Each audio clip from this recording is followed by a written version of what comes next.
Darkness seems fitting when talking about Alice in Chains. Darkness also seems fitting whenever discussing Facelift, their first album, Unleashed on the World. Darkness, however, doesn't help considering this is a very visual review, considering my face is in it. It's a little better. So, Facelift.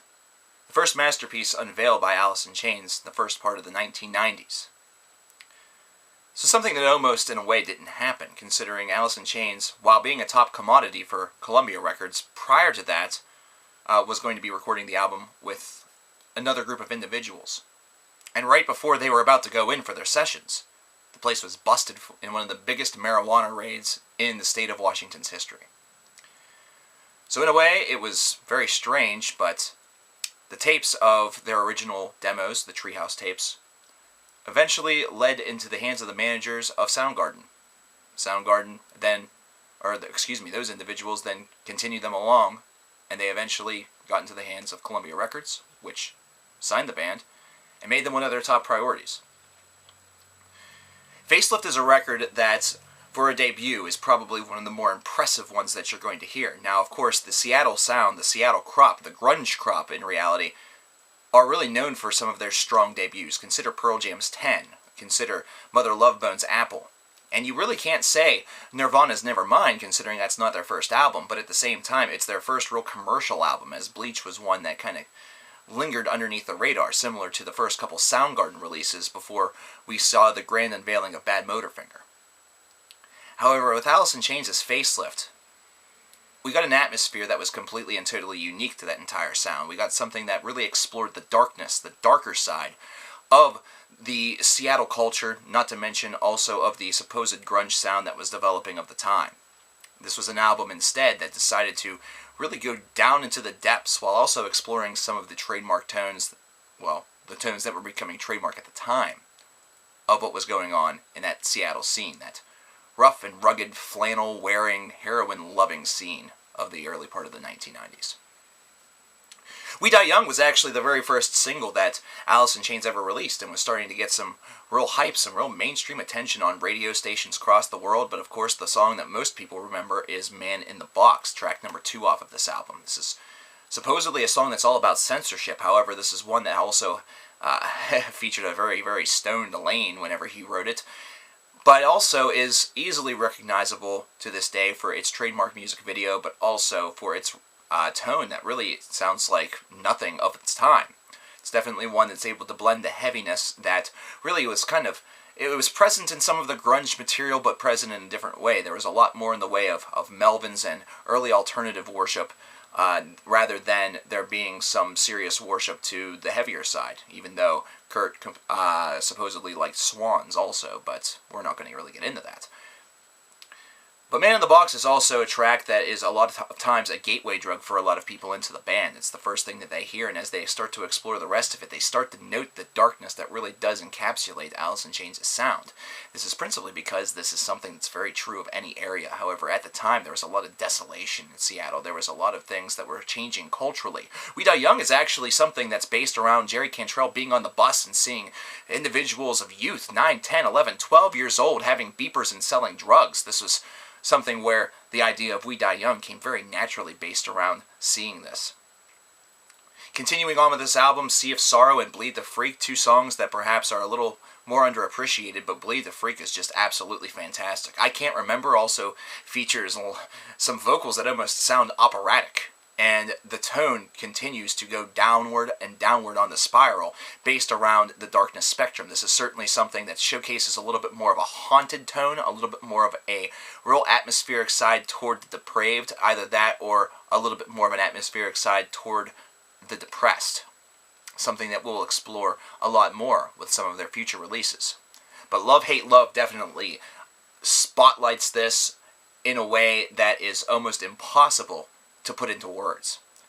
The reasoning for this is very simple. Whenever you consider the title in general, whenever you look at it psychologically, it seems to have a bit of resonance of confusion. Either that or a bit of resonance of, I do love you, I also hate you, but in the end I love you.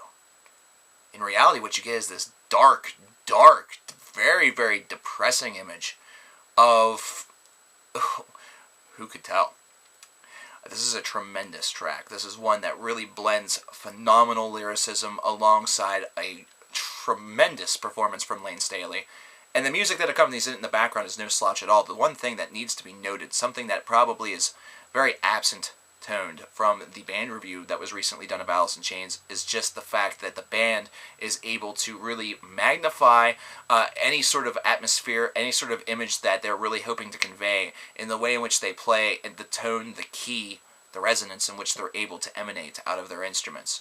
It's something that not only paints the picture alongside of the story that's being told lyrically by either Lane or Jerry, but it's something that whenever the two combine together, really make you feel like you're in the scene. There are moments in time whenever I listen to Alice in Chains where I literally feel as though I'm sitting next to Lane Staley while we're both strung out on heroin. It makes perfect sense. But man, oh man, that sort of personality, that sort of intimacy with their own songs is something that certainly causes the message, the resonance, the tone, the atmosphere, the darkness to really come out, bleed out, all over your stereo speakers, all over your eardrums. And the funny thing is that you're not freaked out. You don't call the cops. You don't report it. You just enjoy it. The second half of this album could be seen as a bit of a lighter turn. It Ain't Like That it definitely has a kind of a catchy tone to it. It was originally concocted as a mistake. Sunshine, track number 8, another one of my absolute favorites from this record, was written, weirdly enough, about Jerry Cantrell's mother's death. It's ironic, considering I listen to this track and I hear a lot of upbeat feeling. I don't necessarily see the negativity, which could perhaps be because the song is actually being meant as a celebration of life as opposed to just a post-mortem. Based around that, it's probably one of the more positive sounding tracks that you're going to hear from this band, one of the more upbeat sounds. Not to mention, I love the overall construction of this track. I love the soloing, not to mention I also feel that the vocal performance is probably one of the strongest on the album.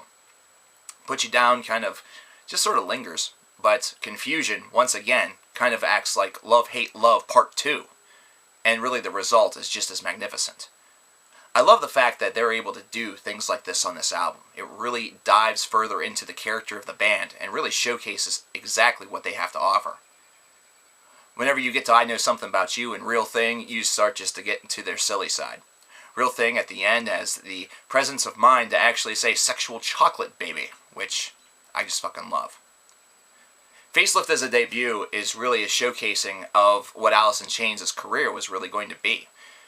They were a hot band for a reason because they had tremendous levels of talent and really had the power to manipulate their environment as far as their music was concerned. They had the ability to really just transform simple songs or simple ideas into instant gold and literally turned riffs that other people would turn to shit into instant bullion. It's a fantastic disc. It's one that I can't recommend high enough.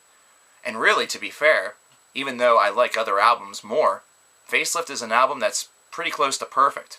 If I were doing this as a rating thing, you know, we go back to the 1990s whenever I'm like 7 and I'm still doing album reviews or just starting, I'd probably give it a 9.5 out of 10. This is one of those spotless albums that really showcases a band's creativity in its infancy, but also shows a certain level of maturity that a lot of bands don't ever get in their lifetime. With that said, this is certainly an album to check out. But it's time to get even darker. This album's dark, but dirt. If you're under dirt, if you're dead, it's dark. Let's talk about the darkness.